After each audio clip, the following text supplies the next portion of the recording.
Memastikan vaksinasi di kalangan pelajar berjalan optimal, Kapolda Aceh Irjen Ahmad Haidar bersama Kapolres dan Wali Kota Langsa meninjau langsung kegiatan vaksinasi di lingkungan sekolah Muhammadiyah di Kota Langsa.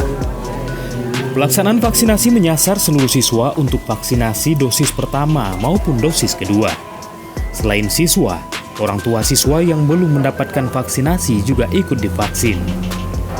Dalam kesempatan tersebut juga dilakukan penyerahan bantuan sosial berupa voucher belanja dan sembako kepada perwakilan siswa dan orang tua siswa. Ketua Yayasan Muhammadiyah Kota Langsa Bustami Alatif mendukung upaya Polri dan TNI yang telah membantu pelaksanaan vaksinasi bagi siswa di sekolahnya. Menurutnya, vaksinasi merupakan bagian dari usaha untuk terhindar dari virus COVID-19. Mendukung upaya vaksinasi ini karena kita menyadari demi kesehatan anak-anak bangsa kita.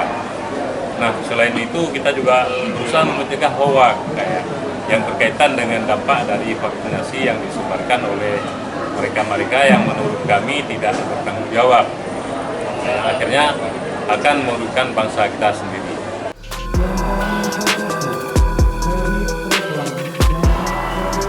Kapolda Aceh Irjen Ahmad Haidar mengatakan meski Provinsi Aceh tidak lagi masuk zona merah penyebaran COVID-19, namun vaksinasi tetap harus dijalankan agar terciptanya kekebalan tubuh bagi setiap individu.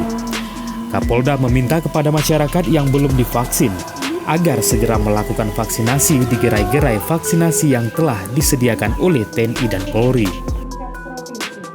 Untuk vaksinasi ini agar dipercepat, karena untuk tingkat kematian untuk seluruh provinsi kita ini dengan jumlah penduduk cukup lumayan tinggi dibanding dengan memang COVID kita menurun.